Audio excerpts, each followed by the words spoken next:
Action level selected. Metal Gear Solid 2 Sons of Liberty will now begin. Please enjoy. When you look on YouTube for Metal Gear Solid 2 these days, so many of the videos seem to be about how Kojima predicted the future. That is to say, he predicted the times we live in today, 25 odd years ago. Or maybe it's just about how the game is an existential crisis simulator, how it held up a mirror to society, or just how bonkers it is. The aftermath of MGS2 was so all-encompassing, I think people sometimes forget what a massive deal the game was before it came out, what a technical masterpiece it was. Because before GTA 3 kinda stole its thunder before it even came out, this was the system seller, this was the reason to buy a PS2, and in my case, this was the reason to switch sides. It was, and most likely always will be, my most anticipated game of all time.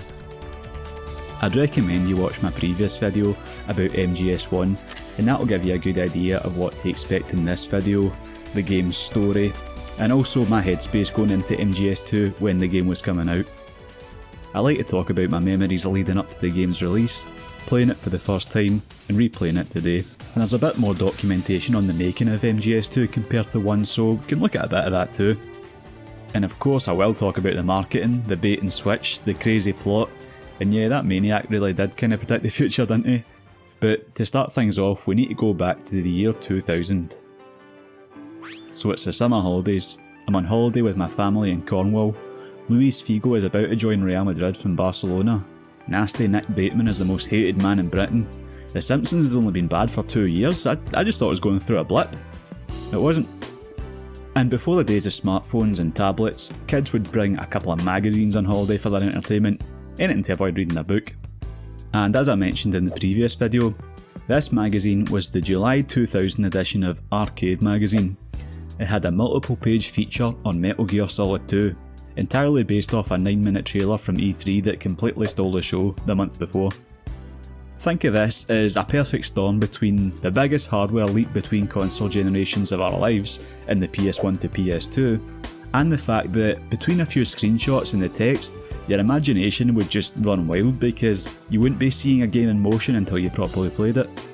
The magazine mentioned rain effects, lighting, cinematography that was all in-engine, analogue movement, a new level of interactivity, first person shooting, reactive enemies with riot shields, and then the screenshots. I couldn't believe a game could look this good. And even in the very first preview I'd read of the game, Kojima was saying things like, MGS2 will sound the alarm for the digital society and digital culture. But back then I was just like, yeah, just give me more screenshots. So for a few months, those pages were all I had to go on. Then in September 2000, there it was. Issue 1 of the legendary PSM2. And to get people to buy the magazine, they included a VHS cassette of the first MGS2 E3 trailer. I'm not being hyperbolic when I say this cassette indirectly made me buy a PS2, a PS3 for MGS4, PS4 for Ground Zeroes and the Phantom Pain, a PS5 for that. Actually, there was no real reason to buy a PS5, was there? There still isn't. And every single issue of PSM2, which later became PSM3 and ran for 12 years up until December 2012 when the magazine ended. I was actually a bit annoyed because the magazine ended on pretty short notice, which magazines tend to do, and up to a few months before that I'd held on to every single issue, but my mum made me get rid of them, which she was right to do. They were taking up like half my bedroom, but if I'd known back then that the magazine was about to end, I'd have found a way. But I really liked PSM2. The writers seem to share a lot of the same interests as me. I used to get the official Nintendo magazine, which is basically a glorified comic, it was terrible. And on the other side, something like Edge was maybe a bit too dry and serious for me. Official PlayStation 2 magazine was alright, and I'd get that from time to time too, but since it came with a demo disc, it was a bit expensive to get every month. Nah, PSM2 was my one. I still follow the editor actually, Dan Dawkins, on Twitter to this day. He seems to still work for Future, who published the magazine. He's not a culture warrior like a lot of the people in the gaming space, he just tweets about Man United quite a lot, just a nice, normal guy. But before I read one page of PSM2, I popped that video in. I feel like I should just let the whole thing play and not talk over it, but that kind of becomes content theft at some point, doesn't it? And ideally I'd say pause the video, watch the trailer, then come back. But how do I know you'll come back? So no, I'll just talk over some of it. You've probably seen it before anyway. But right away I was recognising things from that magazine article. the rain violently blowing about everywhere, the drops on the camera, how smooth those movements and animations were, the shadows, the destructible environment, the first person shooting, Snake's facial animations. Even though they were using some fancy camera angles, you could clearly see that this was gameplay. Look how the enemy soldiers are moving like a real tactical squad. Look at Snake throwing you an empty magazine to distract a soldier. So all this gameplay stuff was just blowing me away, and then in the last couple of minutes, that theme kicks in too.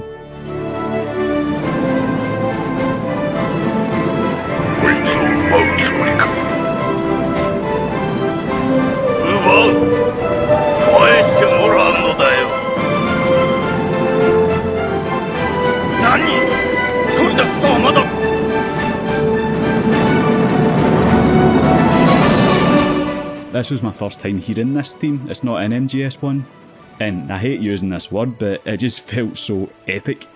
I didn't know what the story was about, but it moved me, just because this piece of music was so stirring. The way it's hard for a Scottish person to say stirring, it just sounds like string. Ah well, at least we can say mirror, not mirror. And of course, with all the voices being Japanese, adds to the mystery and cool factor too. Kojima's old trailers just have a perfect mix of looking really cinematic, but also showcasing extensive periods of gameplay at the same time. No one did or does it like him. And that last bit of dialogue always imprinted in my brain as well. Kyodai! As I mentioned in my last video, after watching this tape, there was no way I wasn't playing this game. There was no way I was buying a Dolphin or a Dreamcast. I had to get a PS2. But MGS2 is a ways away. I had to occupy my time somehow until its release, so I read the magazine, see what else Sony has on offer. Considering it's the most successful console of all time, people forget the PS2 had a pretty rough first few months. It didn't really have a killer app on launch. Some people felt some ports actually ran better on Dreamcast. Developers were saying it was very difficult to get the most out of.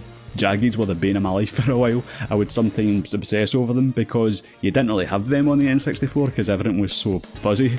The GameCube and Xbox had been announced with both being more powerful than the PS2, which had only just launched. I was thinking, oh no, have I done it again? Have I backed the losing horse again? For the few months around launch, I'd acquired FIFA, Madden and Smuggler's Run. They were all fine, technically impressive, without blowing you away. I was still mostly playing No Mercy on my N64 at the time. But in March 2001, about 3 months into me having a PS2, we got Zone of the Enders. Why would a kinda 7 out of 10 linear mech fighting game be so interesting to me? Well, everyone knew, at this point. Zone of the Enders came with a free demo of Metal Gear Solid 2. I was finally going to play it, nearly a full year before the game eventually came out here in the UK. I felt like I'd been waiting years to play this, even though it had only been about 9 months since I first read that magazine article. But you know what teenager time's like, it just goes on much longer. I think I remember it being a Wednesday night. I went down to my local Tesco and I bought a copy of Zone of the Enders. Maybe I'd play that game at some point, but that was the last thing on my mind. I rushed home and popped in the MGS2 demo disc. But unfortunately, it was a bit anticlimactic. Nothing to do with the game, but the actual disc was fucked. It kept crashing between cutscenes, and sometimes it wouldn't load at all. I only got a fleeting go at the actual game. It wasn't the perfect first experience I had in my mind, but a couple of days later, I took the game back and they swapped the disc for me, and this one was fine, so now my first proper go at MGS2. Now, most of the gameplay footage I'll show in this video will be from the PS5 version of the MGS Master Collection, but not here. I'm using my phone camera here and I'm emulating the game and upscaling it a little just to try and replicate my feeling of first seeing it, but it's still running off that old disc. Look, I'm not breaking the law. Here's my PS2, here's a bunch of copies of the game that I have. I'm totally fine emulating it.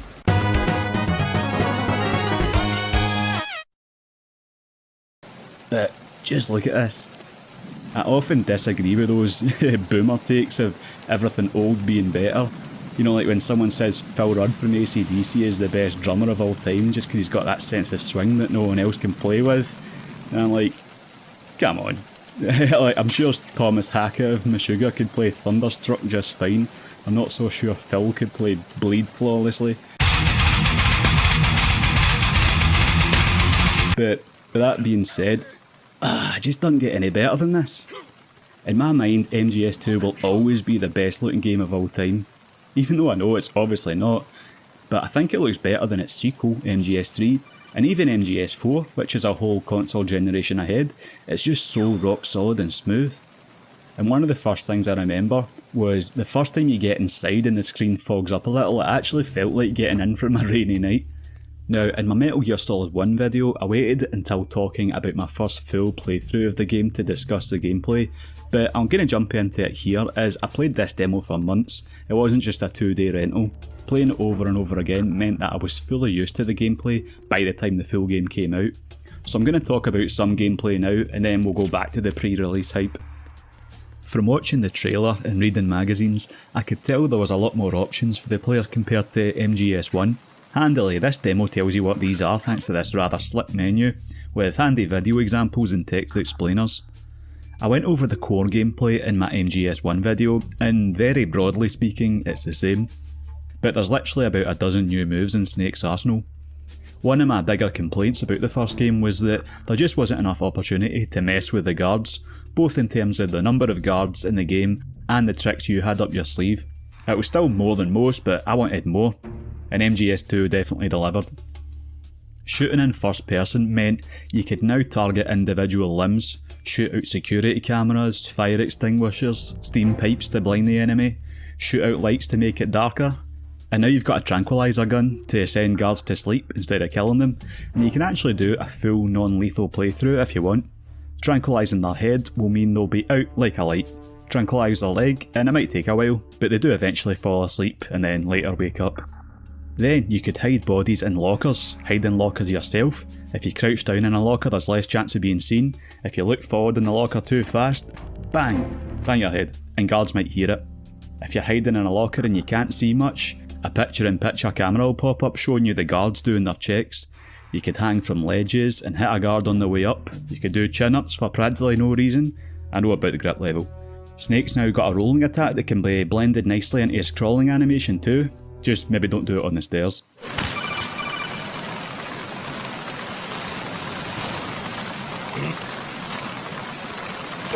Instead of just shooting or choking guards, you can now hold them up too. If you point the gun at their head or their groin, they'll get nervous, do a wee dance, and give you an item. There's more to come, but this is all just from the demo. So with all these options, I was just revelling in torturing these poor guys. One of my favourite things to do, right, was make sure a guy was fairly isolated, hold him up, shoot his radio. If you shoot both his arms or both his legs, he'll die, so I would tend to just shoot one of each. Lower my weapon, making him think he's got me now. So he tries to shoot me, he can't really do that with one arm. Tries to call for backup, sorry mate, I shot your radio. Tries to run away, yeah, pretty tough on one leg. So I'd let him run slowly for a bit and then just choke him or maybe punch him. And if he was still alive and just unconscious at this point, I'd just shoot him in the head. What? And actually, you can't get a handgun at this point in the full game, you've only got your tranquilizer gun, so the demo here is a nice bit of unique content. Now if we look past the fact that I might have the brain of a serial killer, the interactivity was just blowing my mind. A few months prior when I was playing MGS1, all I could really do to these guys was punch, choke or shoot them, and that felt like a lot compared to other games. But now it felt like these were actual men. You are a real man. Beyond the guards, you could shoot pots and pans, every individual bottle which had different breaking points, shoot the ice cubes and watch them slowly melt. Ice cubes that are close together will also melt slower than ice cubes by themselves. Why? Why not? You shoot that big glass panel and watch it shatter too. And I didn't realise why at the time, but it all felt so smooth. Now I know, it was because the game was in 60 frames per second, but back then it was pretty rare to have a 3D game running at 60 FPS. Certainly not one that looked this good anyway. And remember, just a couple of weeks ago I'd been playing something like Perfect Dark, Mission Impossible, or the first MGS, and MGS2 looked and felt about 20 years ahead of those games.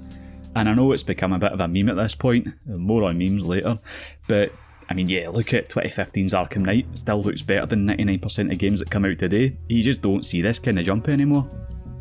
I suppose it makes more sense to explain what you're doing in this demo chapter when I talk about the game proper, because it is essentially the first half hour give or take of the full game, so we'll leave that till later. Now I'd totally forgotten about this, but I'd written this code on the back of my demo disc sleeve, and I couldn't remember, like, was this some password I had from 2001? But when I beat the demo, it jogged my memory. You get a code when you beat the demo, and if you submitted it to Konami, if you got picked, your name would be one of the soldier's dog tags, which Snake goes on to collect. Sadly, my name never got picked to my knowledge. Bloody politics. So going forwards a little to summer 2001, we got another trailer. Another one I had to wait a while to see. Again, I would read my copy of PSM2 on holiday, Spain this time, knowing that when I got back, the new issue would be in the mail with a DVD of the new trailer. This one showed a new location. We'd seen plenty of the tanker in the rain at this point, but this one was showing this big oil rig in the sun. It showed us a few new characters, which we'd come to know as Fortune, Vamp and Solidus, part of the new group of bad guys. So while the first trailer got me excited from a gameplay and technology standpoint, this one got me excited for the story and the characters, because by now I'd played through MGS1 and was fully up to speed. I think back when you're that age you'll get invested in fiction a lot more, and back in the early 2000s our attention spans weren't as fried as they are now too. I remember pausing that video to try work out who that was behind that ninja mask, wondering what does it mean when Solidus says, "This is my son, I taught him everything." Freaking out seeing Solidus for the first time, because the big reveal at the end of the first game was that he was the president, well now former president, not to be confused with the current president who's also a character in the game. As for the PS2 itself, after a few months we started seeing results. Gran Turismo was the first big hit I remember being released, even though I didn't have much interest in playing it. As a now PlayStation fanboy, I was still really happy to see it. It looked incredible, surely the most photorealistic game we'd seen to date. A few months after that we got Final Fantasy X, again not really my kind of thing back then, but another huge hit. I hate you! At this time I was occupying myself with Red Faction and NBA Street. Red Faction was a pretty fun first person shooter, probably the first one I played, where you used the left stick to move and the right stick to look and turn like we all use today. It had very destructible environments and a fun multiplayer too, even if it was a bit rough around the edges. And NBA Street was a kind of spiritual successor to NBA Jam, and it was the first game in years to have Michael Jordan in it. In the 90s I was a huge NBA fan, particularly Jordan and the Bulls. I'd lapsed a bit by 2001, but I still played the shit out of this game and it still holds up well today. Oh, you can't stop his air. You can only hope to contain him. But it wasn't until the later part of the year where, for me, the console really kind of hit its stride. Within the space of a couple of months we got WWF SmackDown, Just Bring It. Pretty shit in retrospect, but god I was looking forward to it. We got soon to be the biggest game in the world, GTA 3. We got the first Pro Evolution Soccer, the only series that I'd consider putting above MGS. The Pro Ev games were the real workhorse of the PS2. And we got Tony Hawk Pro Skater 3, still the best Tony Hawk game to this day in my and many others' opinion. There was more I didn't play as well, like Silent Hill 2, Eco, Devil May Cry, as well as Gran Turismo and Final Fantasy, but the mad thing was that even if only for a while, these were all PS2 exclusive. And when I looked over at the other consoles that had none of these games, and the fact that the PS2 was starting to sell a lot, I felt I could finally relax in the knowledge I'd picked the winner. So it was funny that while MGS2 was the reason the PS2 grabbed so many people's attention, by the time the game came out, the PS2, mainly thanks to GTA, was doing just fine without it. But that didn't change anything in my mind, it was still the reason to buy the console. And in November, in Japan and North America, it finally came out. We got the exclusive review of the imported version in good old PSM2 that same month. For some reason, I thought I remembered reading this issue when like 9/11 was kicking off, but I must be a couple of months off. Of course, they gave the highest score to date of 96. The game's quality was never really in question, but they spent nearly the whole review talking about spoilers, saying that this review was spoiler free, but they couldn't say if other publications were doing the same. They kept talking about a big plot twist, and even during their review they'd say things like, maybe stop reading at this point if you want to go in completely blind, but I was too far gone by then. The most curious part was being just above that review score. They had a section of 3 lines with backwards letters. It still wasn't giving you direct spoilers, which I really appreciate, but it was giving you some strong hints about the game's biggest plot twist, and it told you to grab a mirror if you just can't resist. Now I did that back in 2001, but today with the magic of video editing we can just flip the image. The one that I always remembered was the Star Wars line. If Snake's the Han Solo of heroes, there's a Darth Vader and a Luke Skywalker in this game too. And I thought, what could that mean? Thankfully I was a bit too dim to figure it out, and even with limited internet I was smart enough to not go and look up spoilers, as there was only 3 months to go now. Still an eternity, but at least I had Pro Ev and GTA to keep me entertained. But there was still one small pit stop left. About a month before the game came out here in the UK, the official PlayStation 2 magazine released a demo disc alongside its review issue of the game. Now I just assumed this was the same demo that I'd been playing for nearly a year at this point, but I was playing it around my friend's house, and at what I thought was the end of the demo, it just kept going. This demo had another half hour or so of gameplay with some new areas to explore, so I had to go and buy the magazine and demo disc myself. Now I was a bit torn at the time, thinking, can I not just wait another month or so? But I was desperate, I needed a fix. And I thought, well, the game's going to be about 15 or 20 hours, what's another half hour's worth? I really regret this now, you'll see why later. So, Friday, March the 8th, 2002, the game finally comes out. Or should I say Thursday, March the 7th? See, here in Glasgow we had this shop in Partick called CA Games, a great wee independent games shop that would have all these rare import games and consoles. They often had games a day or two early too, so after school on the Thursday, me and my friend got the train to Partick, got our games and went up the road. One thing I remember was reading the instruction booklet on the train on the way back, as you would do, but the instruction booklet was this kind of comic thing, and I remember I started to read it out loud, in Snake's voice, on the packed train. And my pal, rightly so, was like, what the fuck are you doing? But I think at the time I was just so excited that all social norms had just left my body at this point. But I finally get home, ready to play my most anticipated game of all time. I couldn't believe the moment was finally here. But I've never been one of those people who will immediately play a game for 8 hours the minute I get it, and I knew I had to savour this one. I still had school the next day anyway, so I just played it for a couple of hours for that night, and the next few nights going forward. Now bear with me, as I'll be pretty granular when covering the first couple of hours of the game. It won't be like this for the full video. But the game begins with Snake setting the scene for the player.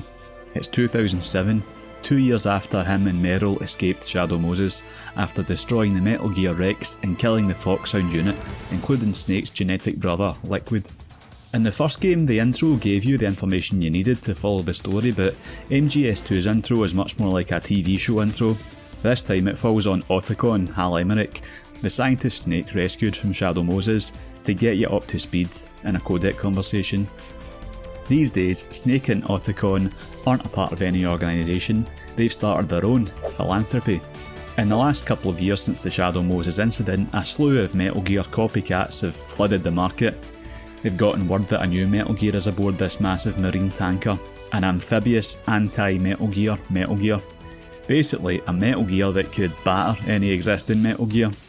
Snake's not out there to kill anyone, he simply wants to find out where this tanker is heading, take a few photos of this new Metal Gear, and leak it to the press.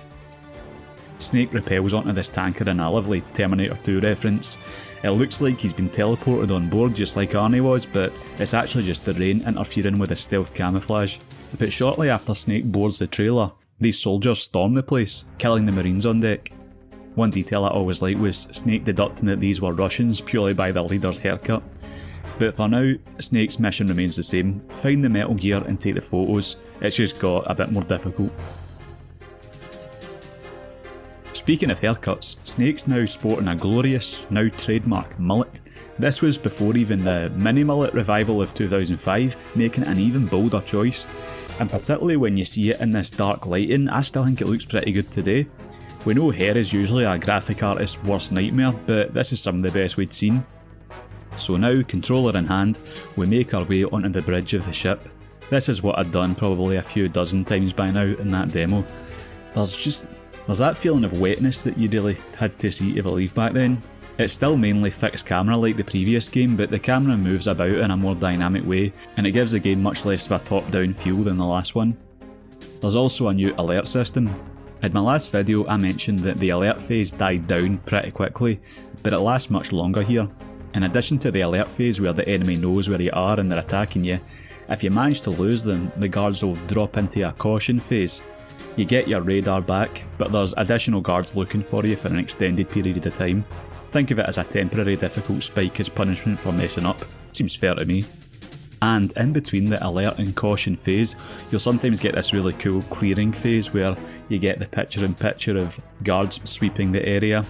These were helped by Konami hiring a military advisor for how this should look and the motion capturing of the movements to make it as realistic as possible. を構えると、まさにジェームズ・ボンドのようにこういう形で構えるんですけど、実際には銃は、銃口を上に向けたりはしないと、非常に危険なものなんで、銃は下に。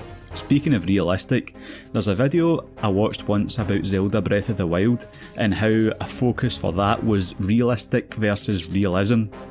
What it meant was that Breath of the Wild obviously didn't look as realistic as something like Ghost of Tsushima, but it had much more realism, meaning that things in the world behaved as they would in real life. Your arrows would start burning if they came in contact with fire, cliffs would be too slippery to climb if it was raining, if you left some food next to a fire it would cook, that kind of thing. And I often feel like MGS2 was a progenitor for this kind of thing. It's the little details that make a difference, like the bottles, the ice cubes, Snake catching a cold. It's the little things that everyone remembers all these years later. And this alert system I feel is the best in any Metal Gear game. Even MGS5, a game I love, as soon as you get spotted in that game, the whole base all of a sudden knows where you are. It felt very kind of binary. And it's the same with most other stealth games. But in MGS2, if a guard spots you, the rest of the guards won't be alerted until he calls for backup.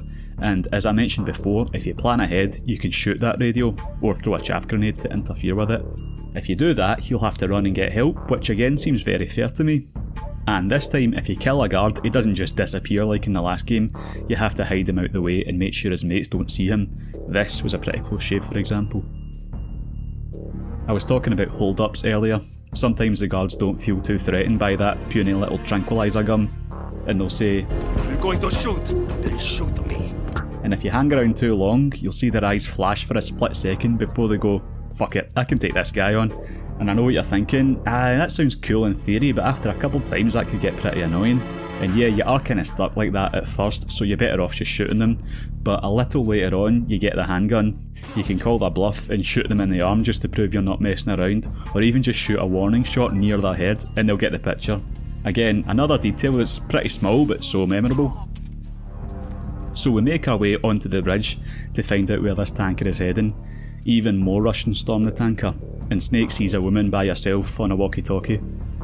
This is Olga, who we learn is the daughter of the guy who's in charge of the Russians storming the tanker, and she's pregnant. At this point, Snake tries to apprehend her. Kojima said that during this cutscene he wanted to make it clear that both Snake and Olga are both very professional and good at what they do. Needless to say, Olga doesn't accept this and we get our first boss fight, much quicker than we did in MGS1. Not too shabby, is it? New York, I mean.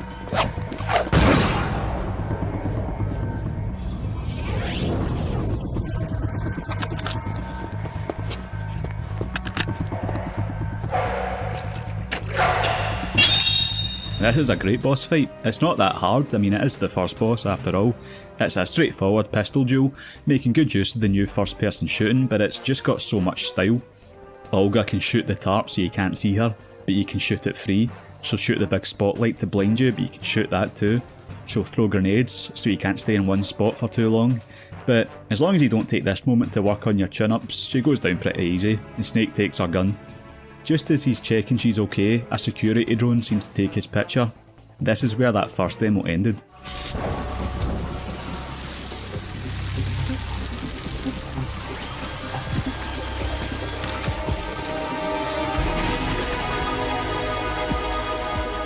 Cypher. At this point, Otacon mentions that he got this information from a tip from his estranged sister, Emma Emmerich, EE for short. The game picks back up with Olga asleep, but no, even if you got a gun you can't shoot her. First of all, Snake wouldn't kill a pregnant woman, he's not a monster. Secondly, you don't have any ammo, and once you do get ammo and go back, Olga will be gone. But now you can explore more of the tanker. If you want, you can get a wet cardboard box and some thermal goggles. The only real use for the thermal goggles in this portion of the game are that they let you see if a guard is carrying dog tags or not if he's asleep. Without the goggles, they're usually only indicated by a sparkle when you're holding them up, so it can be pretty useful for double checking when you want to collect them all. But now you've got a gun, meaning you can have a bit more fun with the guards and shoot out the security cameras. And we can enter the previously inaccessible engine room. First thing we come across is... Raven? Can't be. I killed him in Shadow Moses.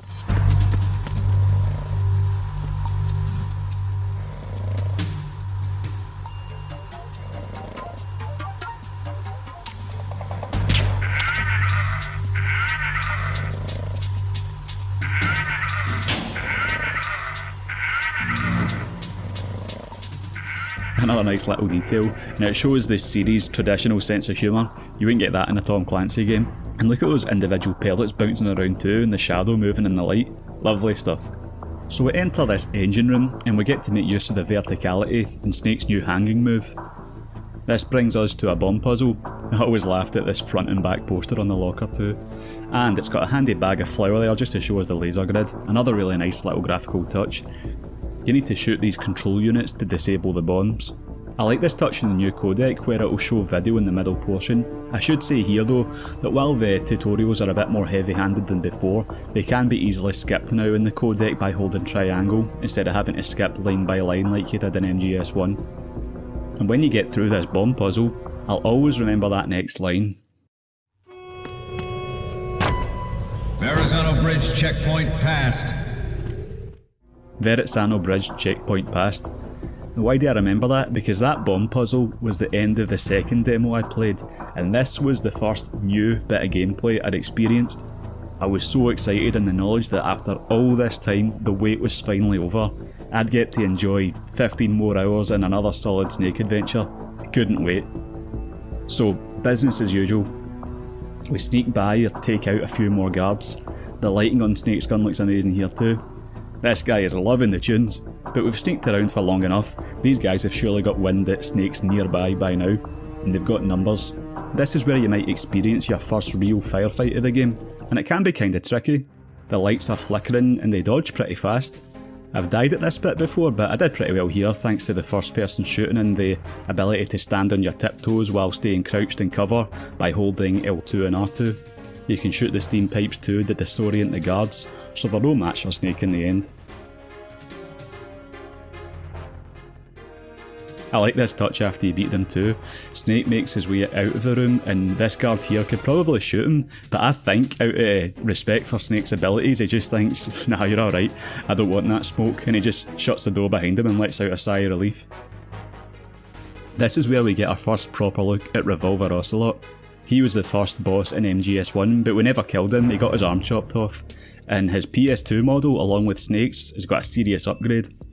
Now he's presumably working with the Russians, but in his first double cross of the game, apparently he's not.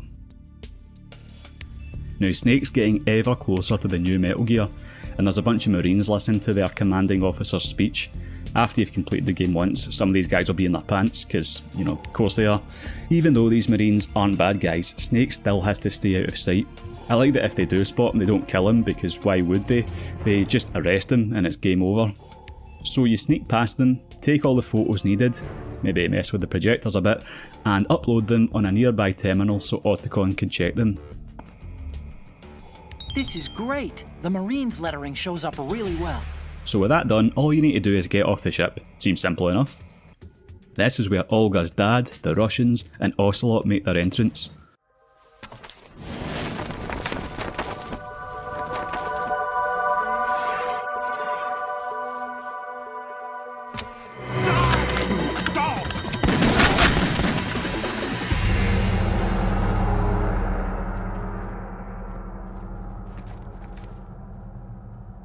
Ocelot kills Olga's dad, kills the Marines' commanding officer, kills a few Russian guards for good measure, and commandeers this new Metal Gear. Oh, did I mention that while this is happening, Ocelot's new arm seems to be possessed all of a sudden by Snake's dead brother Liquid? Yeah, that too. You know who I am. Liquid? So we get a look at the new Metal Gear in action. How is Snake ever going to stop this thing? I was thinking surely we're not fighting this thing already, are we? But no. One wee dunt and Snake's out cold. He comes to and the tanker is flooding and he needs to get off. This was actually planned to be a playable section, which was hinted at in earlier trailers. Kojima said that this was technically feasible, but in the end it just wasn't that much to play, so it was scrapped. It is a shame, but I can kinda see where he's coming from.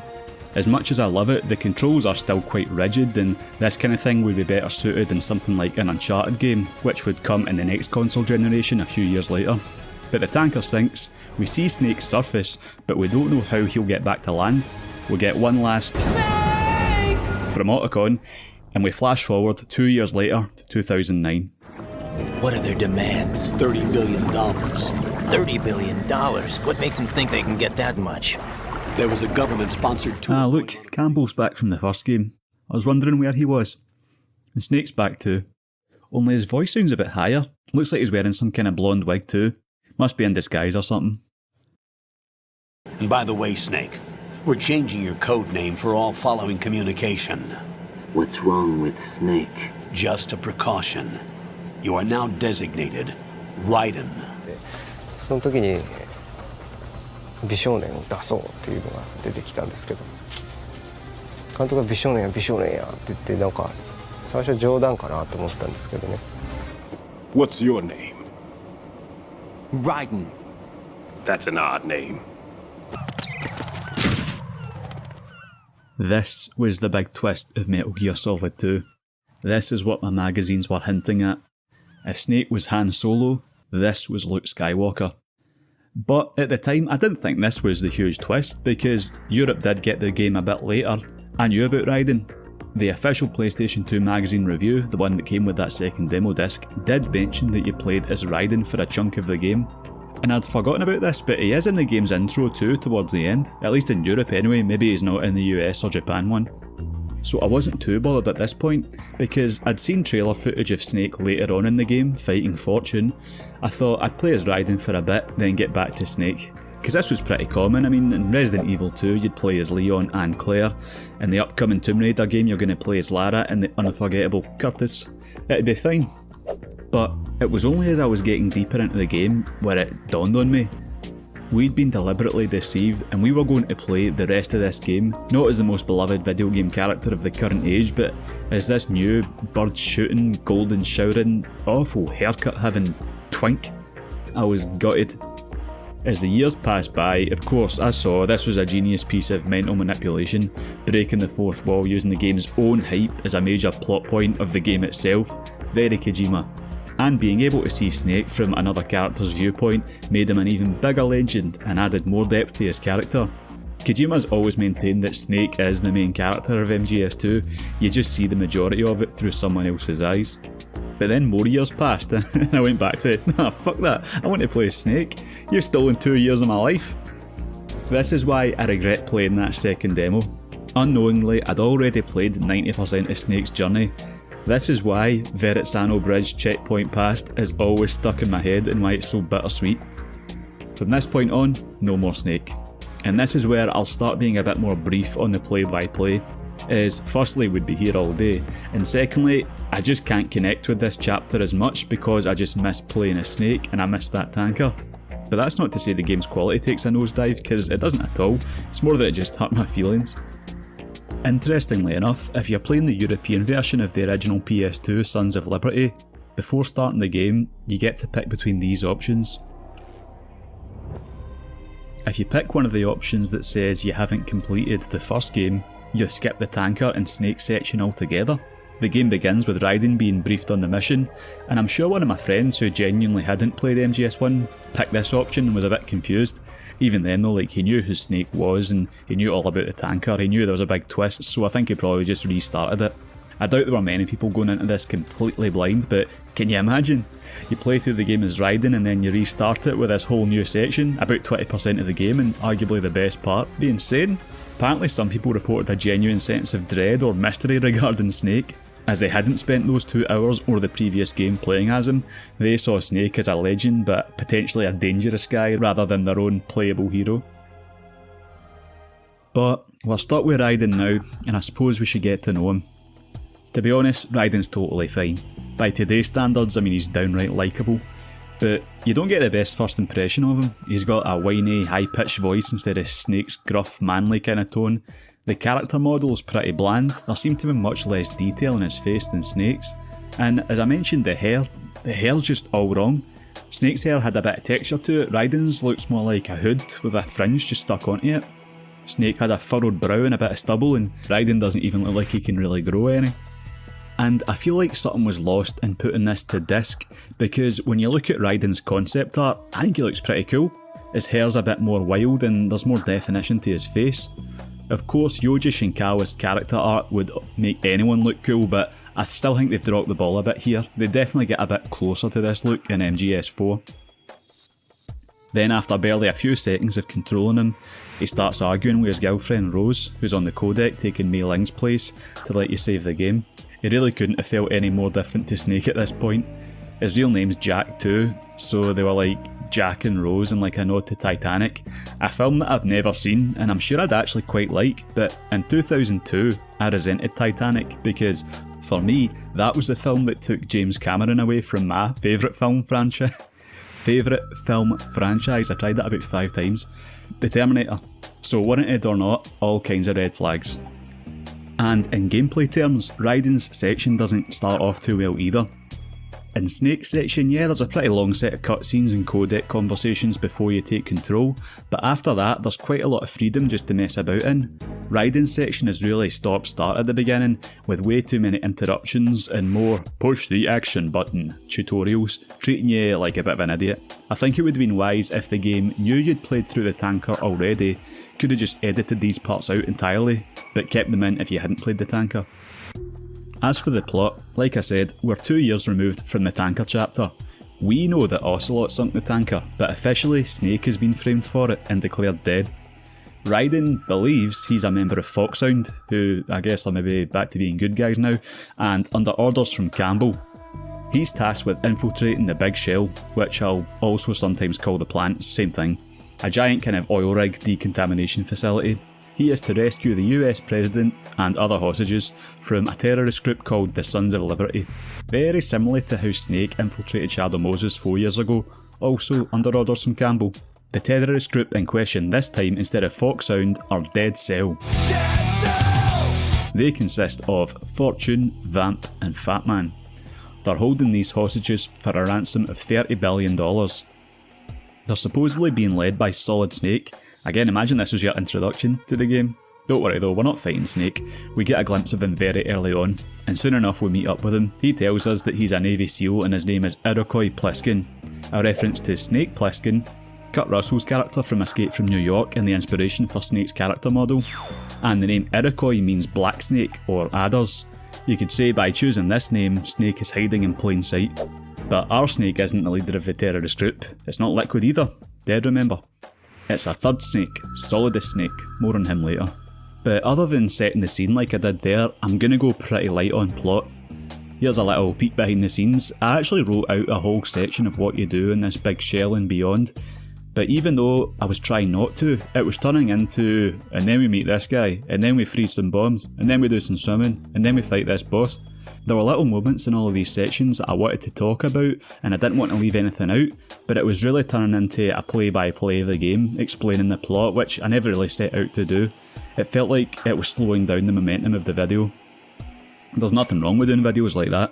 Currently one of my favourite guys on YouTube to watch is this guy Quibs. He makes these Let's Explain As We Play videos for games like Sekiro and Dark Souls. They're hours and hours long and I love them, but I just had to say to myself, am I really giving you my personal experience about MGS2 if I just do that? No really. And there's already videos like that about MGS2, probably dozens, and they have their place, but there's just no real reason for me to crowd that space further. But if A, this video gets a decent amount of views, 2, people like the video, and D, people reach this section and comment, oh, I'd actually quite like to see that play-by-play, I could probably release a kind of director's cut with the additional content. It's all written out anyway. I'd recorded my whole playthrough, took load notes and timestamps, the stuff that I wanted to show, that kind of thing. It was quite a lot of work, but I just think it slowed the video down too much.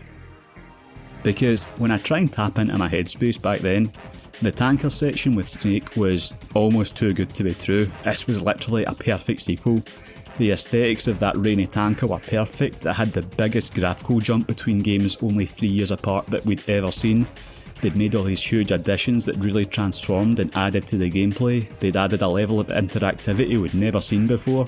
You'd spend a couple of hours with a legendary Solid Snake you'd grown so fond of in the previous game and in that marketing campaign, and you couldn't wait to carry that on for the next 10 hours. And then it's all taken away from you. The dark green, rainy, atmospheric, lived-in feel of the tanker is replaced by geometrically perfect, sterile orange daylight of the big shell.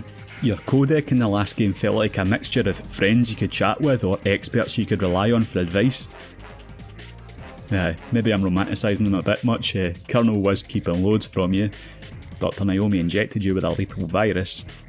Miller was liquid the whole time. But you know what I mean. The only one of that lot left is the Colonel, and something about him isn't quite right.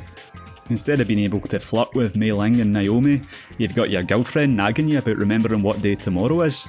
The music, which I'll talk about later, is very different to the last game too. Overall, it's just such a tonal whiplash. It left me feeling disoriented. Because of course you don't like Raiden at first, but just like you, he's been manipulated by external forces, like we were with the marketing. But the first time you play through the game, you just don't know it yet, for Raiden and for yourself. What I'm trying to say is, that tanker section, it isn't only the first level or the prologue of MGS2, it was part of the marketing campaign, the hype itself, particularly for us Europeans who got to play 90% of it before the game came out. And if I'm being honest, the first time I played this game, I didn't have a clue what was going on, and if I'm trying to do a personal retrospective, then describing the game's plot beat for beat wouldn't really be accurate, as it was only on my second, third playthrough where I could start piecing things together. That's why this video has become quite jumbled after the tanker section. This video is like my version of MGS2, disorienting you, the viewer, after a more conventional first part. Because as we get towards the end of the game, there's another big twist on a narrative level. We learn about the Patriots. The country is actually controlled by a shadow organisation called the Patriots. The Patriots decide who becomes president, the Patriots decide what laws are passed, how history is written. And the Big Shell? Big Shell's not really a big oil cleanup facility. Big Shell is a front for a giant underwater fortress called Arsenal Gear. Arsenal Gear is so valuable because it houses an AI called GW. Stay with me. This AI is designed to monitor, filter and control the flow of digital information across the entire internet, which allows the Patriots to edit reality by choosing what people are allowed to know. Remember what I said about this game predicting the future? So with that being said, everything Raiden is doing is part of what they call the S3 plan. S3, for a while anyway, stands for Solid Snake Simulation.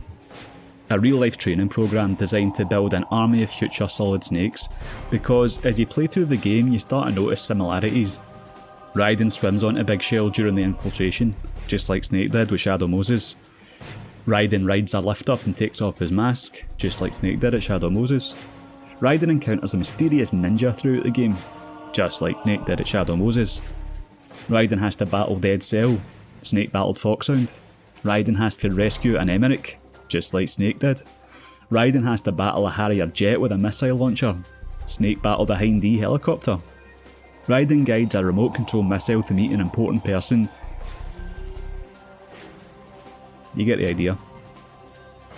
And that Campbell that Raiden's been taking orders from throughout the game, that's not really the Campbell that guided Snake through Shadow Moses.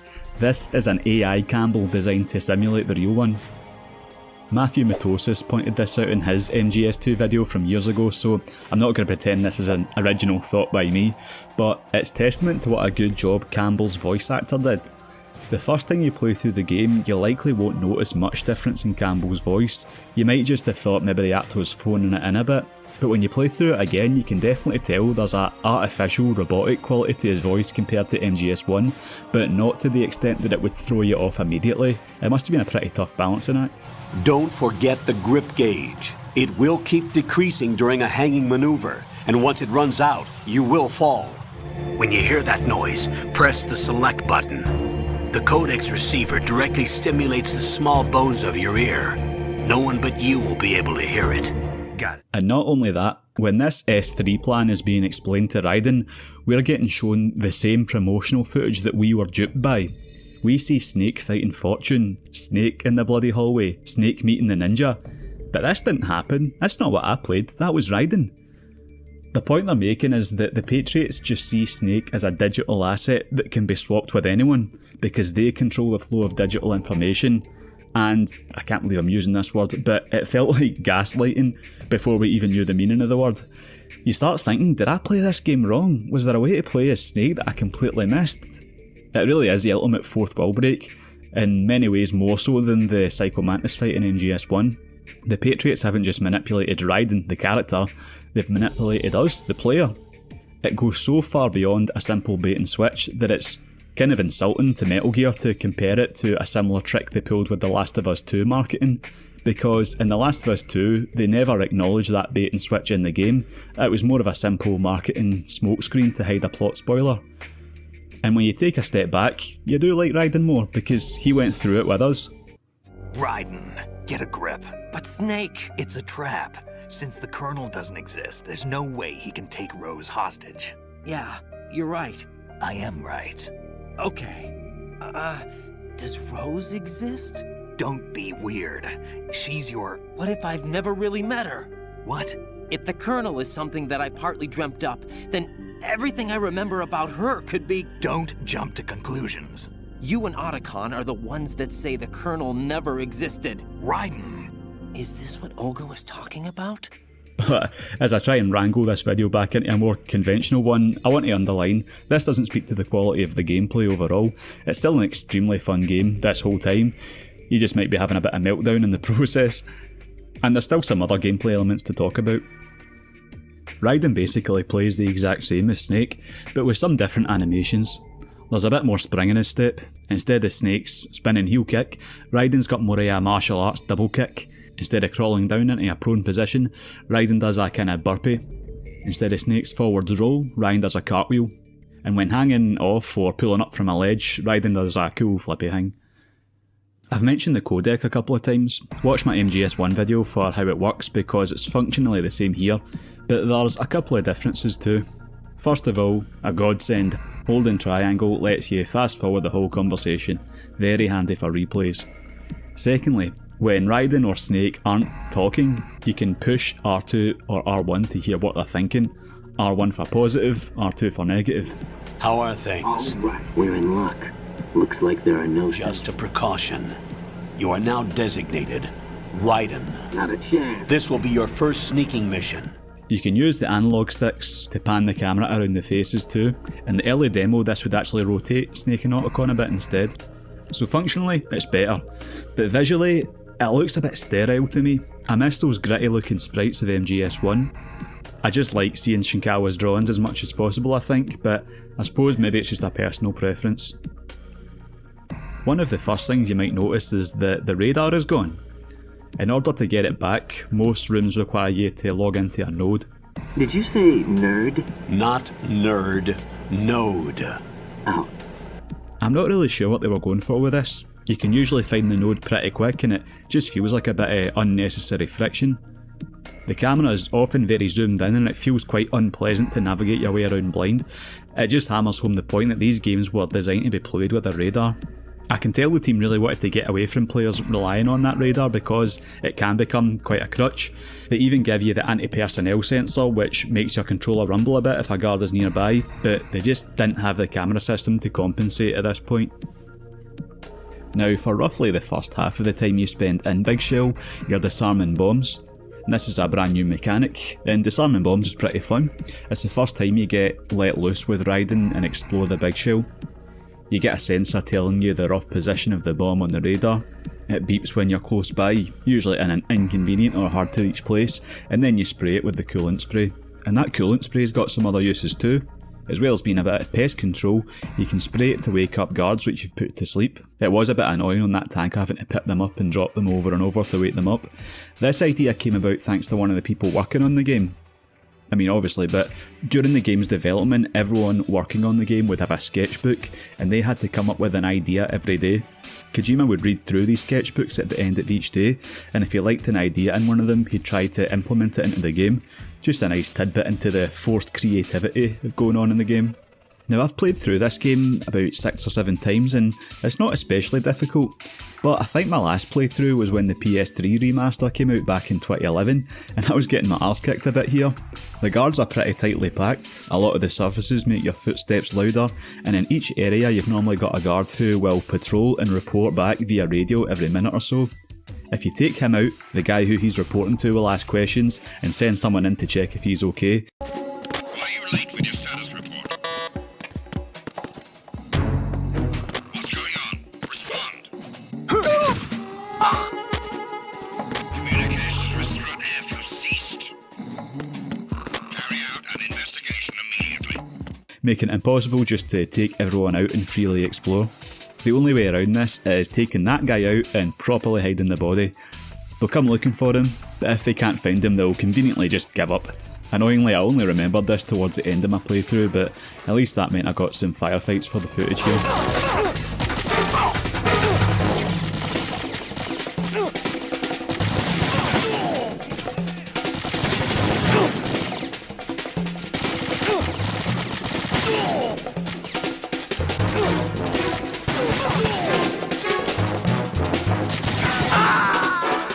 And along the way, you might come across some other new item, a book, not to be confused with a magazine.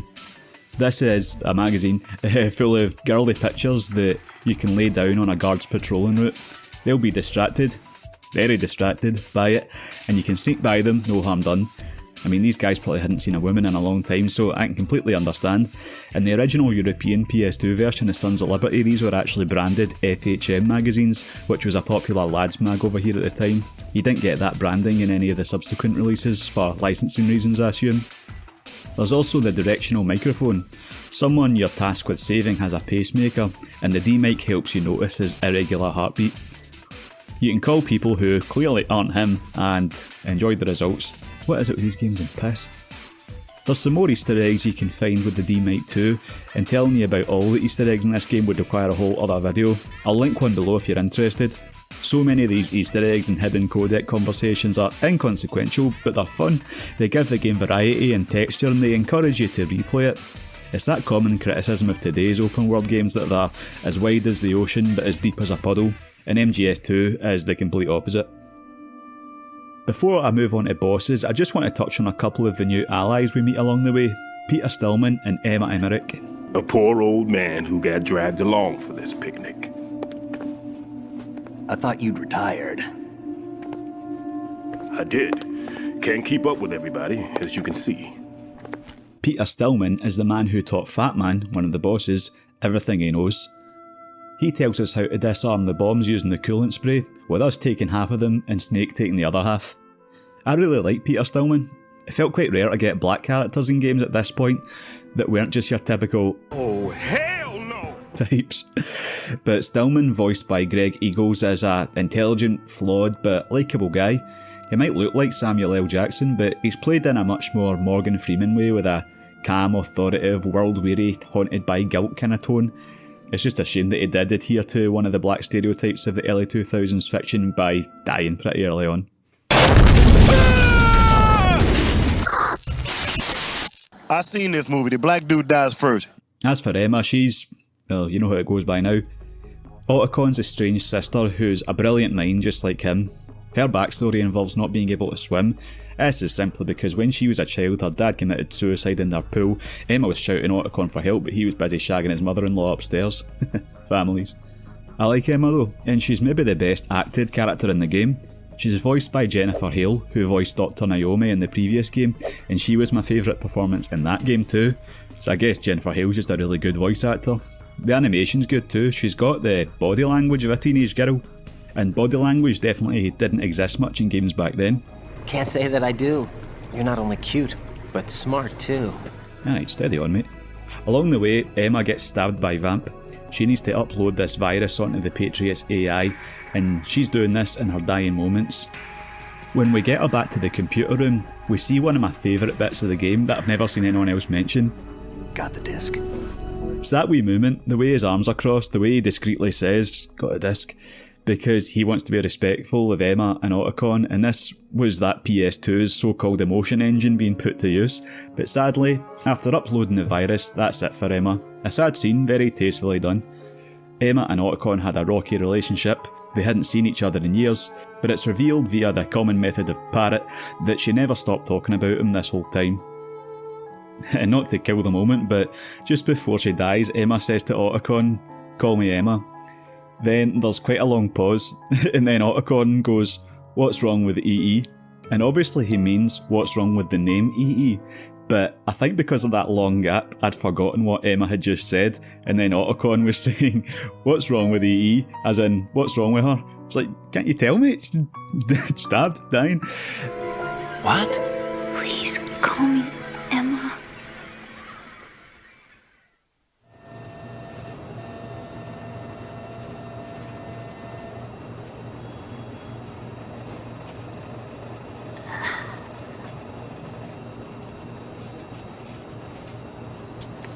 What's wrong with EE? Anyway, one of Emma's last lines also threw me off a bit.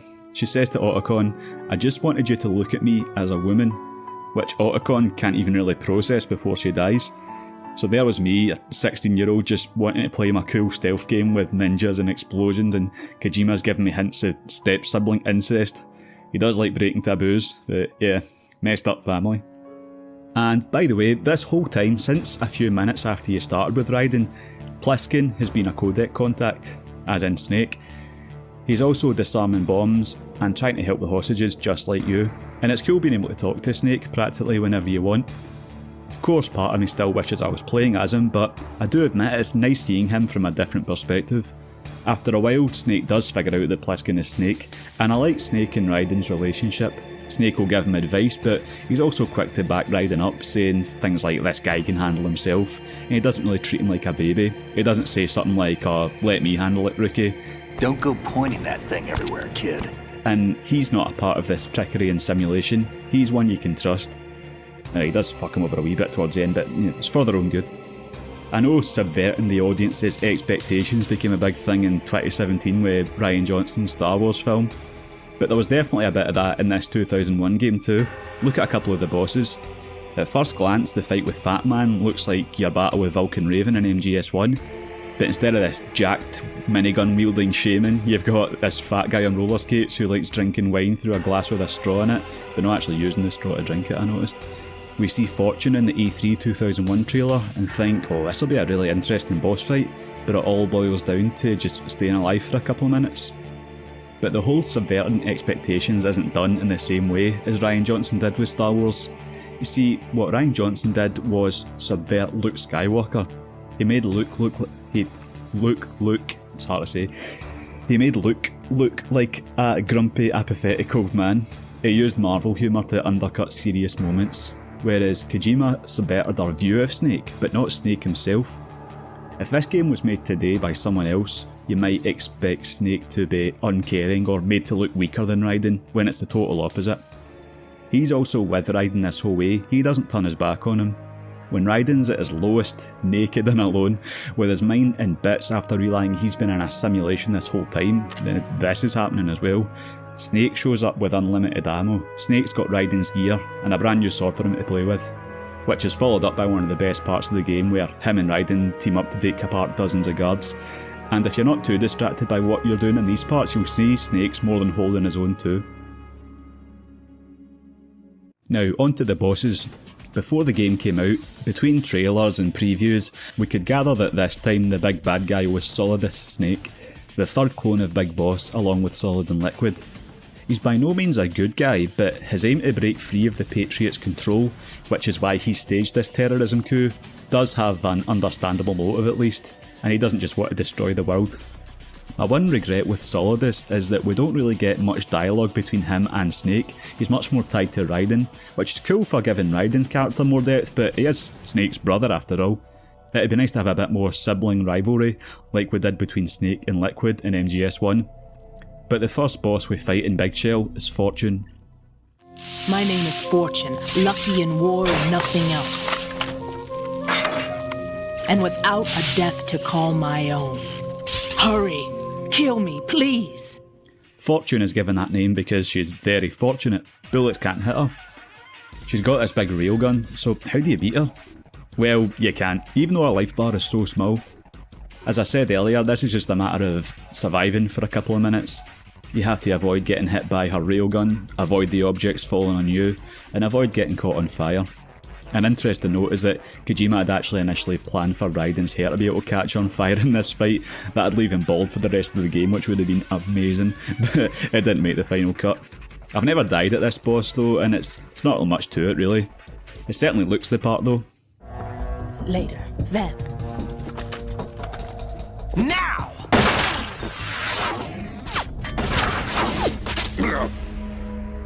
So after Raiden's biggest Chad moment of the game so far, it's off to meet Fat Man. Vamp's not really dead.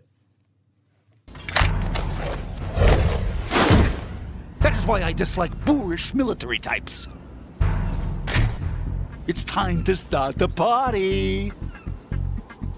This is how it works. I plant a bomb, and it'll explode soon after that.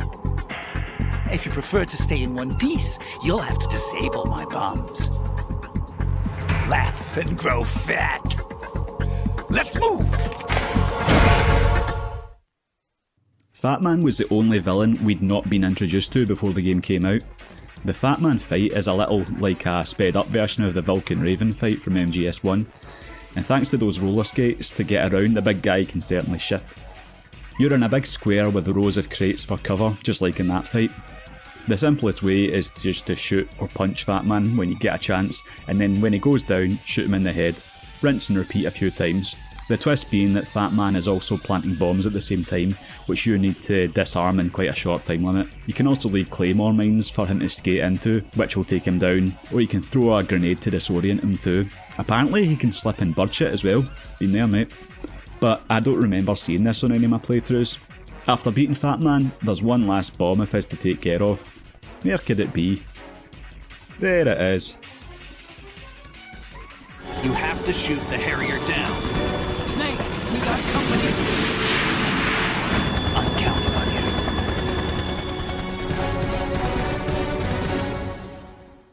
Later on, we face a Harrier jet, piloted by Solidus. A bit similar to the Hind D fight in MGS1, but way more fun, way less waiting around, and probably the hardest boss of the game. I didn't die, but I probably only survived because I had so many rations. I just couldn't avoid some of these attacks to save my life. You can use the Stinger missile launcher to damage it, and avoid its missiles and machine gun fire by getting under cover and constantly switching between the upper and lower platforms. Snake also lends a hand in the chopper too. I like how the camera angles switch it up too. It keeps it looking cinematic without disorienting you too much. I'll let you go learn in style!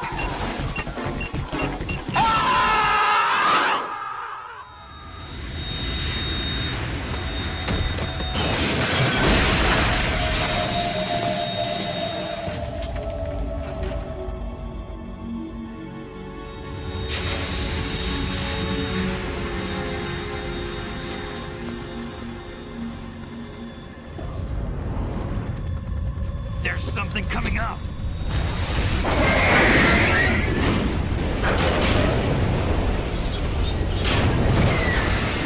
And on our way to meet Emma, we finally got to face Vamp. Now, between the trailers and what we've played so far, this guy seems pretty unbeatable. But he's not actually a vampire. He's called Vamp because he's bisexual, which you can hear the backstory about if you call the Colonel during the boss fight. The fight is actually more fun than I remembered. I love the way the water reflects on the walls here too. He'll walk on water, hang about in the rafters throwing these knives. He can also throw one of these at your shadow, which will pin it, therefore you, down. But cleverly you can counter this by shooting out the lights so you don't actually cast a shadow. When he's glowing red, he's invincible, but when he's not, he's fair game. When he dives underwater, you can try and lock onto him with the Stinger, or throw grenades down there. Then he'll sometimes walk slowly, menacingly towards you, in which case you can plant a claymore that you can step on. See, what I like about this fight is how many different tactics you can use. Remember, we're generally in a time period where boss battles boiled down to keep shooting the bad guy with your one gun. Later on he starts moving about faster as his health goes down, but it's nothing Raiden can't handle. Vamp's actually a combination of two characters, Vamp himself and a cut character, Chinaman. Vamp was meant to be a more simple knife specialist with a taste for blood. Chinaman was supposed to be the one with the supernatural abilities like running on water, running up walls.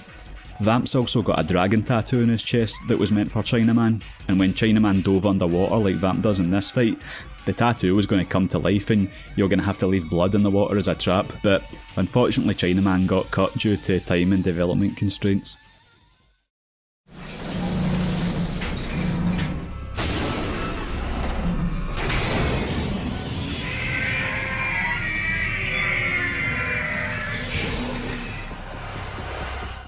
The penultimate battle is the Metal Gear Ray, just as the Metal Gear Rex was the penultimate battle in MGS1. But unfortunately this one's a bit anticlimactic.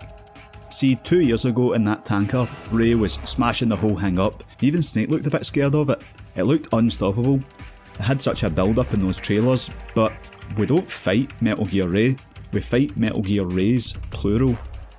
Because Arsenal Gear is so huge and vulnerable, it takes an army of mass-produced Rays to defend it.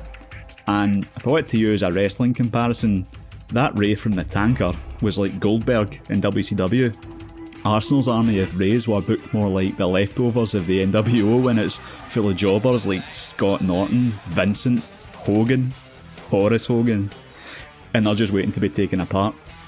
It's not that the boss fight is bad or frustrating, it's just that it boils down to shoot the Ray in the leg so it opens his mouth, then shoot it in the head. And that's the only way to do it really. On medium difficulty you do this to like 5 or 6 of the Rays, and then that's it. I guess it's another example of subverting the expectations. And of course, the final boss battle is Solidus, using that blade that Snake gave you earlier on. By this time, Arsenal Gear has crashed into the middle of Manhattan, and you wake up on the roof of Federal Hall. Now this felt like quite a jump, but originally the game was going to show Arsenal Gear ploughing through New York as it crashed. Of course, I mentioned this game came out on November 13th, 2001 in America, just 2 months after 9/11, and not even Kojima, as bold as he is, was going to try and broach that subject when it was still so raw. He actually considered cancelling the game entirely due to how sensitive it was. But incredibly, in these last 2 months, they managed to make approximately 300 changes to the final product to edit this part out. The Twin Towers were going to be visible the whole time too, even if they weren't on the path of destruction. So Kojima made a game about how information is manipulated and history is rewritten. Then, due to a real world tragedy, he had to manipulate his own information and rewrite the ending of his own game. How ironic. And no, the original footage is never surfaced to this day. It's either locked in a vault at Konami HQ or it's been deleted entirely. We come to find out, while he's not his biological dad, Solidus actually raised Raiden as a child soldier, and Raiden was good at it. He became known as Jack the Ripper for his impressive kill count, which made him a perfect candidate for the S3 project. We'd not known much about this up to this point because Raiden had these memories suppressed by nanomachines. I've not got the energy to talk about nanomachines, just think of them as digital magic, which by the time of MGS4 would be used to explain away a lot of plot holes. But this gives the final battle a much needed personal edge.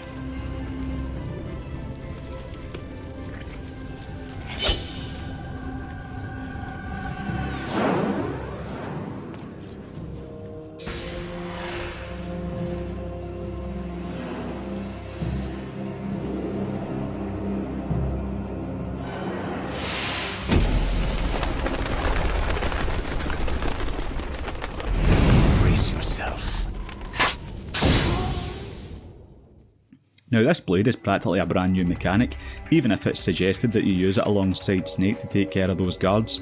You don't have to though, so this might be the first time you use it. And this is your first time putting the right analog stick to any real use in combat to swipe and stab the sword, so it's a bit of an adjustment but it works pretty well. There's a nice sense of feedback to your attacks. Solidus can start darting around the arena with fire coming out his feet, but eventually he goes down. Actually, in general, the bosses in this game were easier than I remembered. I didn't die once. I had much more trouble with the guards and stuff like that. But that is Metal Gear Solid 2 Sons of Liberty. It ends with Snake assuring Raiden that what he just experienced was real, passing down some advice to forge a new life.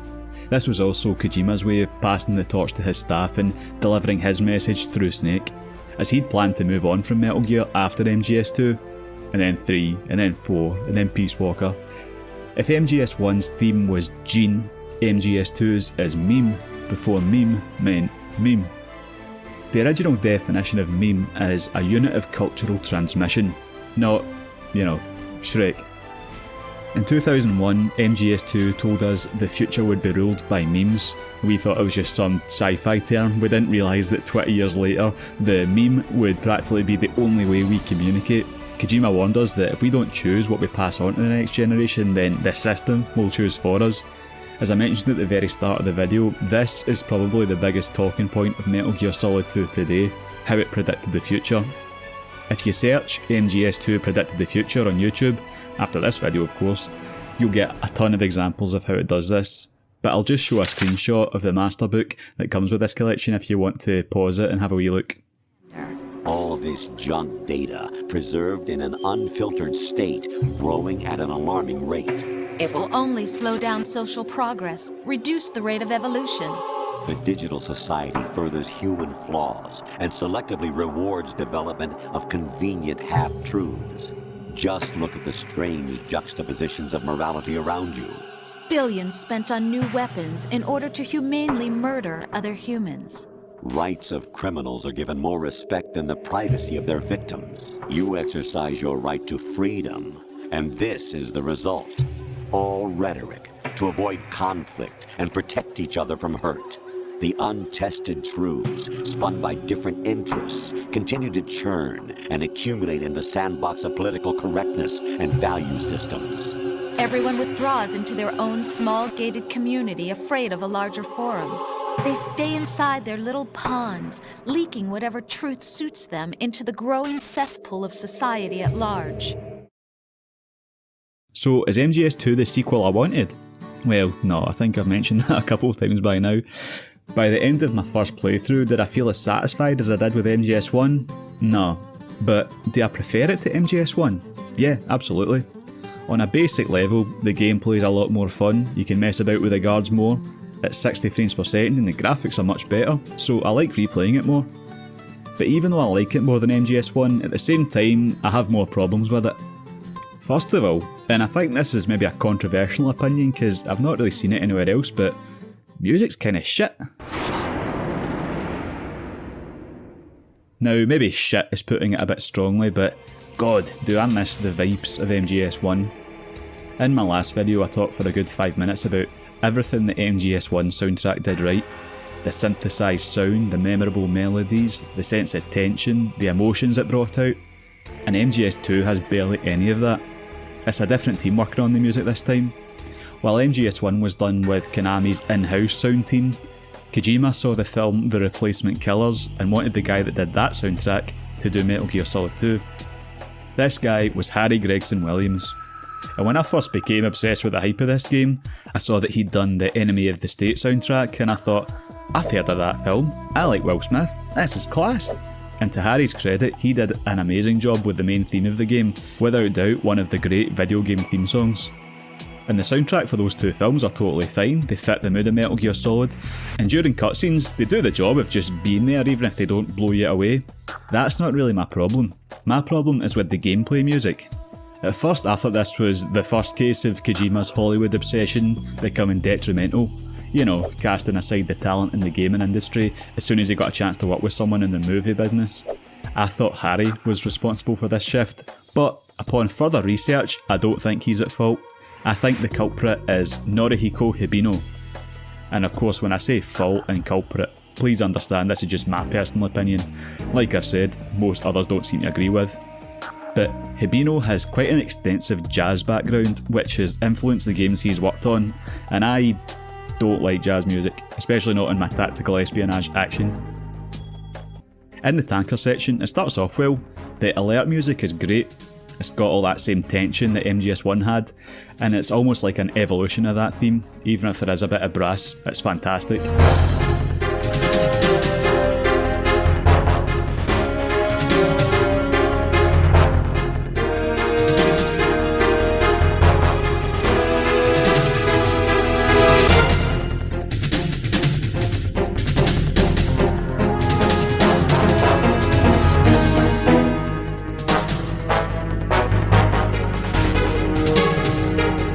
To my ear, this sounds more like a Harry Gregson Williams song, and it still reminds me of Speed as an added bonus. The theme when you're fighting Olga too, Again, a bit too much brass for my liking, but it does have that famous Metal Gear motif, and it fits the occasion really well.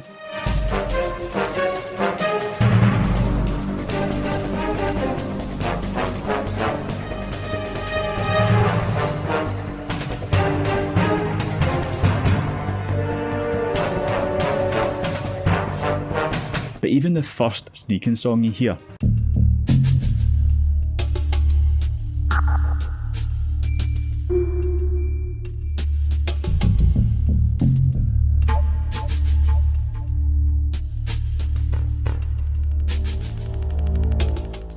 I can't deny, yeah, it sounds sneaky, but that like boom boom boom boom boom, it almost sounds kind of cheeky and mischievous compared to like the oppressive and menacing synths of the first game.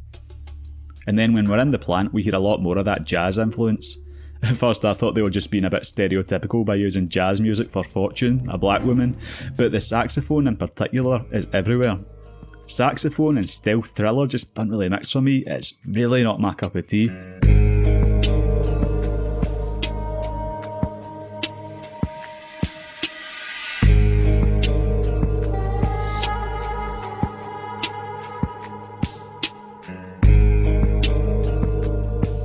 Even the Sacred Alert theme has it, and the other Alert theme doesn't sound dangerous enough either.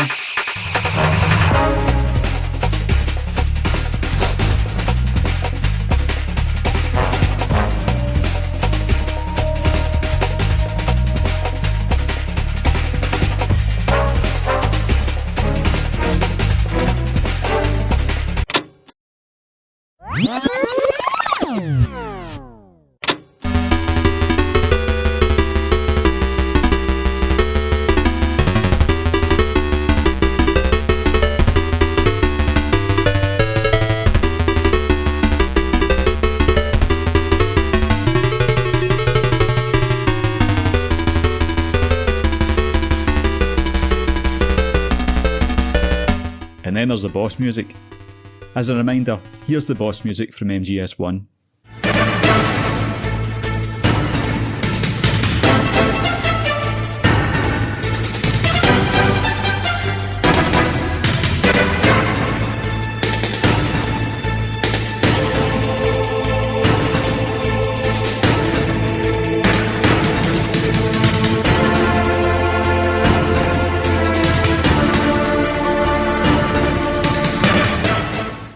And here's the boss music from MGS2.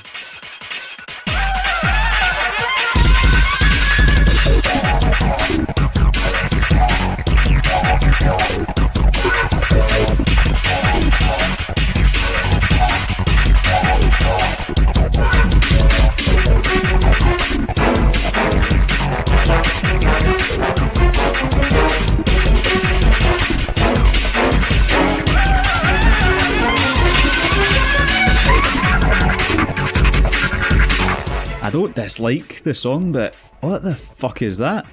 I don't feel like I'm in danger, I feel like I'm having a great time. And then Solidus, the final boss, it doesn't really sound very climactic, there's no memorable hook, it'd be better suited to when I was running to disarm one of the bombs.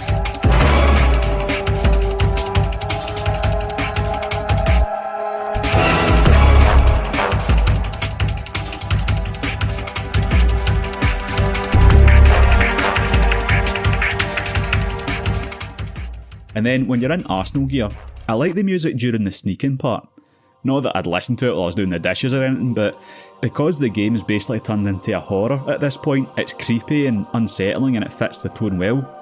But a couple of minutes later, when you and Snake team up, to me that should have signalled a tables turned kind of moment, and we should get some more triumphant music. Like imagine playing through this bit with the Peace Walker music or something.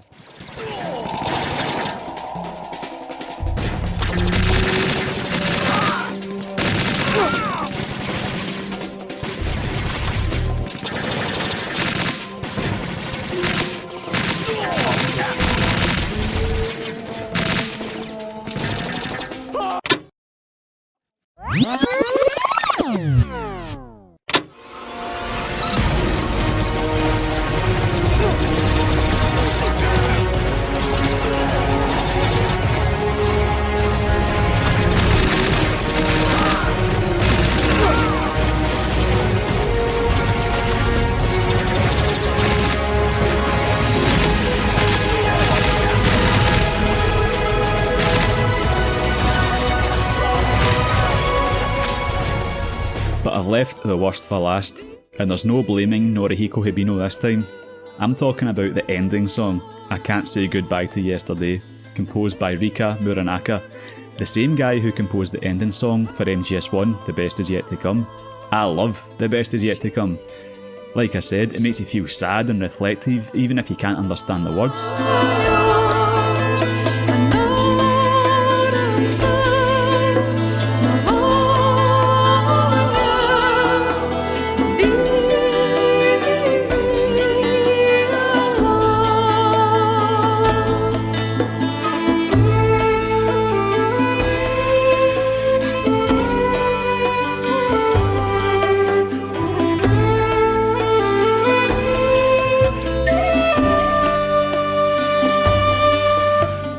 But then there's I Can't Say Goodbye to Yesterday.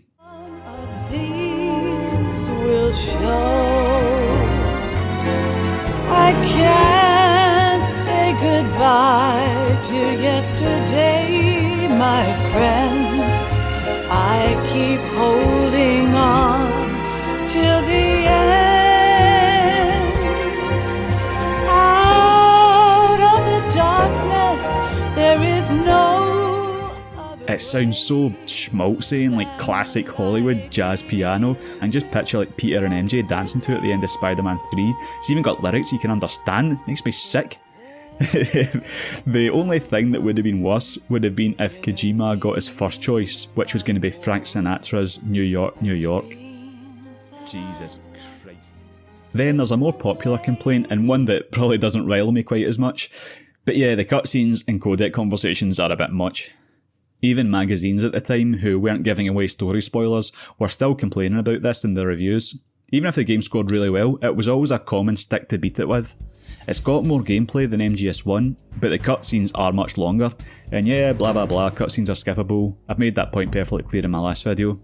But the interruptions are too frequent, especially early on in the plant. And I mentioned that MGS1 hardly ever took control away from you for more than 5 minutes. There's a few cases of it being 20, maybe close to 30 minutes of non-gameplay here.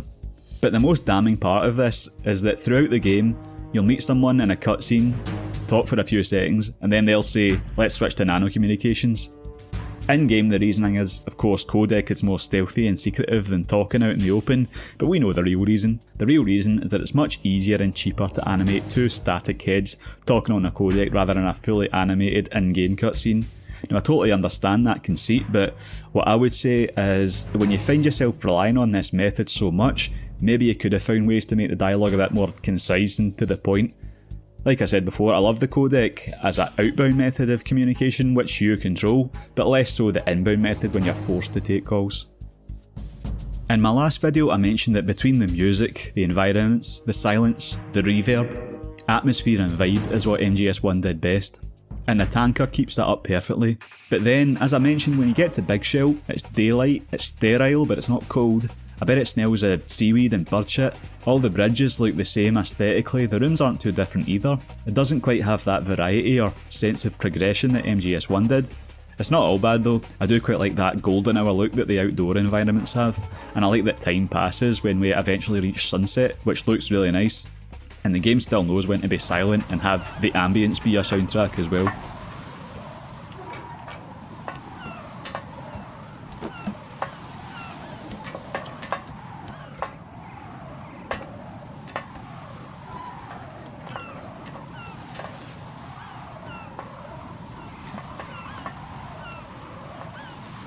The big complaint, of course, at the time was, we miss playing as Snake. Now obviously it'd break the whole meta-narrative of the game if you weren't able to play Snake, but like most people in 2002, that meta-narrative went right over my head. I know Kojima toyed with the idea of giving Raiden side missions during the plant chapter, which he'd later do in Peace Walker and MGS5, but imagine for the minute the ultimate fan service of being able to switch between Snake and Raiden, GTA 5 style. Defuse some bombs with Raiden, then switch to save some hostages with Snake. Even doing that on boss fights, fighting the Harrier on the ground with Raiden, and then switching to Snake in the helicopter. Oh yeah! But that actually acts as a perfect segue, because the MGS2 story isn't over quite yet. The game scored just as high, if not higher than MGS1, but there was far more vocal criticism. Because Critics are paid to look at the game objectively, while us fans speak from the heart a bit more. The reality was that there was a huge backlash for Raiden. Kojima said he was surprised at this amount of backlash, and I was like, mate, I could have told you that was going to happen. That's why, if we go back into our timeline and jump forwards a few months to E3 2002, I got right back into hype mode. The latest issue of PSM2 dropped with a trailer and preview of Metal Gear Solid 2 Substance. Naturally, I watched the DVD first. What was MGS2 Substance? It was fair to expect some VR missions down the road, as that's what we got with MGS1. Different costumes were all well and good too, but we were seeing Snake in Big Shell, Snake with Emma, bomb disposal in the tanker, Raiden with his blade in the tanker, and then we're seeing text on the screen. What are alternate missions? What are Snake Tales? Yeah, as a Sony fanboy I was a bit annoyed the game was coming to Xbox, but I thought my dream was coming true. We're going to get to play what Snake was doing while Raiden was on Big Shell. This would keep the narrative of Sons of Liberty intact, but also please disgruntled fans. But then reading the preview, I realised I'd maybe got a bit overexcited. In the preview, Kojima stated, "Everyone loves Solid Snake, hence Snake Tales. We have short ones, medium ones, long ones, and they each have little stories." You'll see characters like Emma appear in one of the Snake Tales, but not as her role in Sons of Liberty. She could be there as someone else, such as Meryl. Alright, so maybe we're not getting Sons of Liberty from Snake's perspective, but it will at least be good to have a new Snake game, even if it's only a couple of hours long. And there was another pretty long wait until March 2003 when Substance came out. But when it did come out, it was a bit of a letdown. Snake Tales were basically non-canon fanfiction. You'd get a bit of text at the start of the mission and then just do a small mission around Big Shell. There was no cutscenes or voice acting, and you didn't have a codec. Two pretty crucial parts of what makes a Metal Gear game feel like a Metal Gear game. But worst of all, you didn't have a radar, so they weren't even that fun to play. I suppose by their logic, the Soliton radar was part of the S3 simulation, and it's Kojima's way of saying, alright, you want to be Solid Snake so bad? Prove it. Prove you're good enough. But come on man, you mess with us enough in the main game, just let us have this. And as I said before, with the node system and the addition of the anti-personnel sensor, you could tell they're trying to get away from the radar. And actually the traditional radar with the vision cones would never be seen in another Metal Gear game again, but later games just had better ways to make up for it. It's not all bad though. In the same preview from earlier, Kojima said, "We got a lot of comments about Metal Gear Solid 2, people saying there's too much story, where's the gameplay?" So I thought, why not give them what they want? In between the VR missions and the alternate missions, there's more chance to use some of the underused weapons and mechanics from the main game. My favourite generally being the eliminate all missions where you have to take everyone out and think a bit differently than you would in the main game. There's also some missions where you play exclusively in first person mode, and let's just say, they're not Konami's specialty, particularly when I'd been playing Time Splitters 2 at the time. You also get a chance to skateboard around Big Shell with Snake or Raiden in a kind of demo for Konami's forthcoming Evolution skateboarding. Extreme sports were really popular back then. It's got similar controls to Tony Hawk, but it's just way worse. The best thing about it is the rock remix of the MGS2 theme.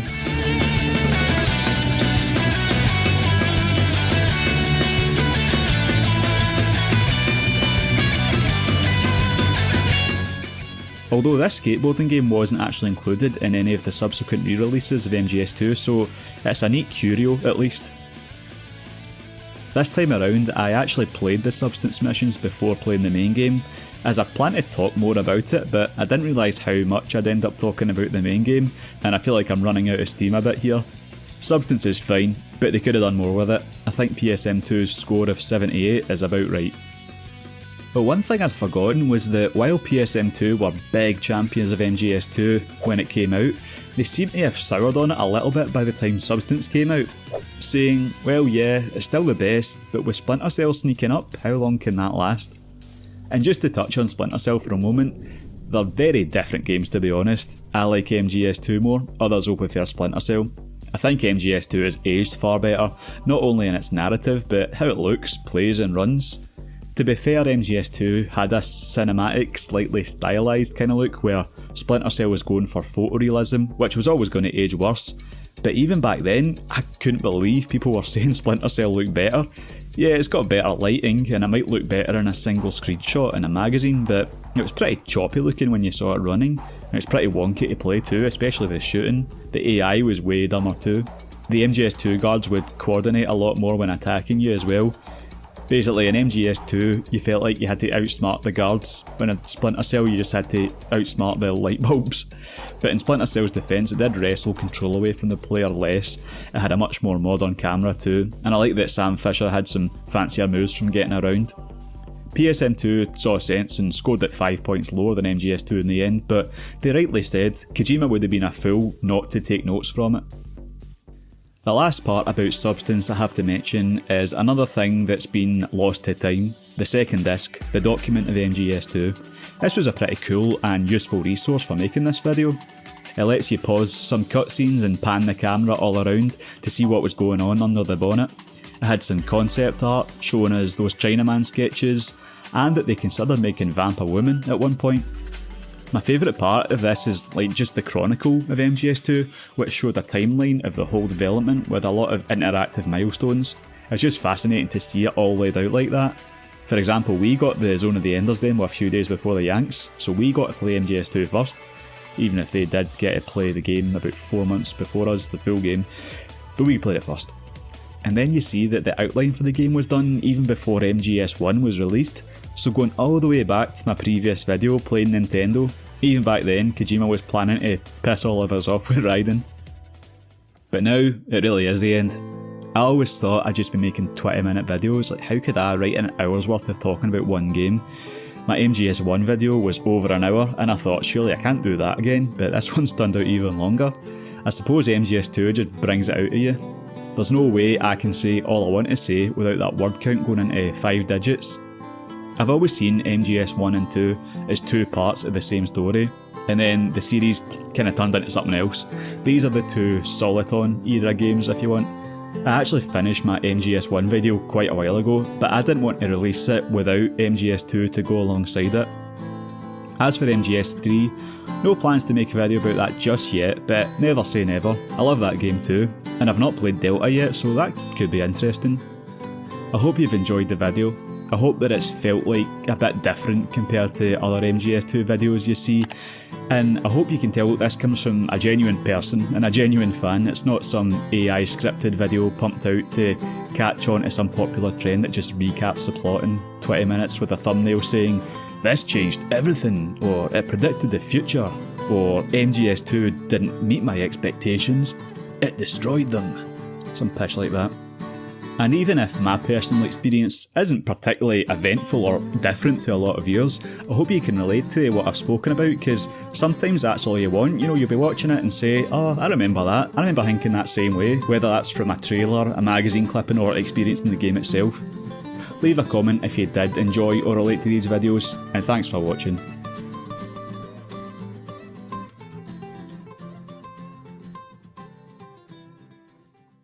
Why'd the president try to grab Raiden's dick? And when he's surprised that he's a man, I mean, I don't get it. Even if it was a woman, why would he just try and grab her